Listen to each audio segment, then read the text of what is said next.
Wide receiver Damon Gibson closing in on the school record for receiving yards in a season. Just talk about the year he's had for you. Well, I think he's strung together an unbelievable amount of plays here in each game that are highlight reel type plays. They're just he's staying within our offense, but making the big catch when it's there. And so I think like what he's bringing to us, deep wise, short wise. I mean, he's done a little bit of everything. He's running with the ball in his hand after the catch, and so he's a real fun receiver to watch. And hopefully, people can come out and see him these last few weeks.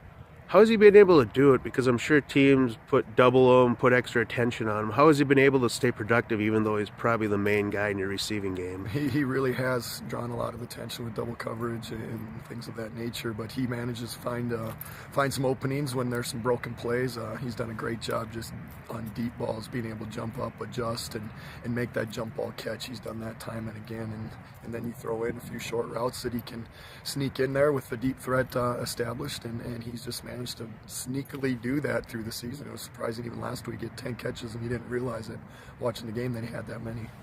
How does he use his size, 6'4", 230 pounds? What does he do with that to use to his advantage? Well, he's really able to get off the line of scrimmage. You know, corners have a real hard time kind of jamming and disrupting things, and so when he can push off the line and get off without a problem, that certainly helps the rhythm of our passing game.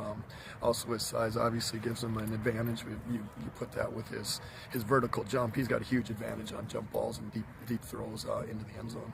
And lastly, host Minot State this weekend. What are the challenges that they present for you? Well, I think they've got a little bit of consistency going offensively, especially last week, coming off 300 yards rushing. They got a really good back that's solid. He's low to the ground.